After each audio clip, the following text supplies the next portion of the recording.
How's it going, everyone? Dio Rogue coming at you with a Chimera Fiendsmith Hecahands Deck profile. As you can see here, we got the Fiendsmith, we got the Chimera / Illusion engine going, and we got our side deck right here. So let's just get into it. Alright, coming at you with the main deck here. We got us 3 Nightmare Apprentice, starting off for the Illusion / Chimera engine. And we got Mirror Sword Knight, 3 of each. We got Cornfield Coatl and our Gazelle. So I'll wrap up our 3Ls for the monsters of the Chimera engine here. Next up, we got us the 1 of Baphomet. You don't really want to play more than 1 of this guy. And then the 3 Chimera Fusion, your main way to fusion summon in this deck. Also your main way to dodge targeting cards. And then moving on, the Fiendsmith engine, we got ourselves 3 Engraver, 1 Lacrima,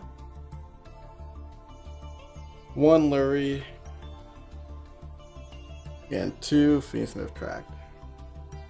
Pretty standard, but it is what it is up until they can find something else to give us. Going more into the Fiendsmith engine, we play us 1 of each Necrom, a Dusted Gold, and Dark Fusion. I figured since we're going to play this, and if we brick on it, we might as well just use it to add the fusion, and then try to find a way to bring it out. Or shuffle it back in and try to bring it out. And it's also sendable off Baphomet, so you can use that to start off your Fiendsmith line after you go through your Chimera. But you gotta watch out for the nib. Next for the Hecahands, we got Yptel, 3 of, 1 of Yadel, 1 of Brius,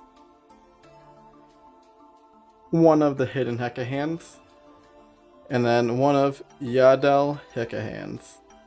This is your counter trap if you control a Hecahands monster.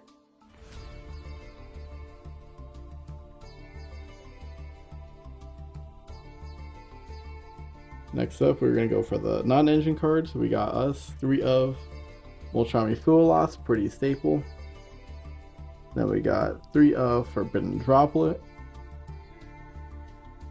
2 of the Forbidden Crown, and 2 of Imperm. Because if you brick, you at least want to draw into more answers, at least being the Imperm, but if you brick, you're probably just going to have stuff like this, or some of the non-engine Hecahands / Fiendsmith stuff in your hand. Everything else with the Chimera line is pretty much what you need. Next up, we got the extra deck cards.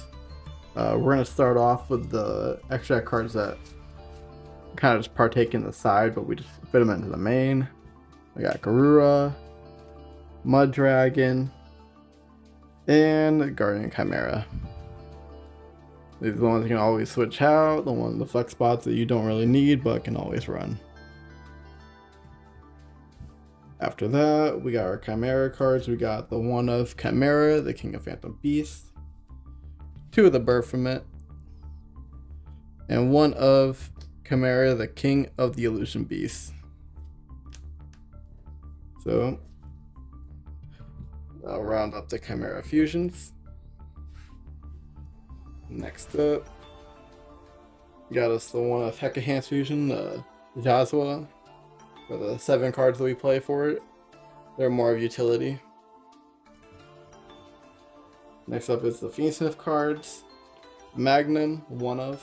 You can always use it for Fiendsmith or your utility. It's always up to you. It's pretty good removal for me. I really like the card. Next up is the 1 of Necroquip, Desiree, and High King Caesar for the non-links.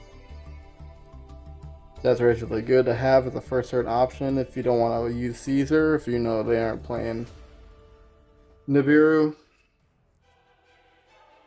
We got the 1 of Requiem, for the links, the one of Sequence, and the one of Agnamonde. This just helps facilitate OTK lines. Sequence just go for any fusion, including the Desiree, of course. Desiree, really good card. I cannot stress that enough. It helps me get my negates on board, 1 or 2 if my opponent wants to change stuff on board, and Agnamonde just helps me facilitate the OTK lines. Alright, last up is the side deck. We got us a one of Diabell's, the original Sen Keeper, one of End of the Anubis, one of King Tiger Wanghu, one of Archfiend Eris, and one of Simul Archfiends, one of Fiendsmith in Paradise. These are flex spots, you can switch them out. I choose to keep them because they are 1 Floodgate cards, 2 Destruction cards for these 3. White board destroys monsters 14 less, and this just lets you pop a face down once per turn when your opponent sets a card. These don't let your opponent go past the 1 extra deck summoning method, 1 past their graveyard capability, so they cannot target or get stuff out of the graveyard. Really good cards. And then for the rest of the extra deck, or sorry, I try to say side deck, my bad. We got 3 of Super Polymerization, 2 of Lightning Storm. We got 1 of Harpy's Feather Duster, 1 of Illusion Gate, 1 of Call by the Grave, and we got 1 of Solemn Judgment. So I just put some stuff for going first. If you need Super Poly, your Floodgates, whatever you need, you have a ton of options. And then you have your going second cards, which everyone's going to need your going second cards. You always want to pop the board for this deck, and you always want to try to flood the board as much as you can to try to get in for as much damage as you can. Because there's not a lot of in-deck pops, obviously, unless you go for the Hecahands stuff. Fiendsmith stuff can kind of deal with some of it, but you really just want to go for the Chimera stuff for game. But stuff like Desiree, Agnamonde can kind of seal the deal after a board wipe or 2. And then Floodgates kind of just speak for themselves along with the Solemn Judgment. Anyway, this is my Chimera Fiendsmith Hecahands Deck profile, and I will see you all next time.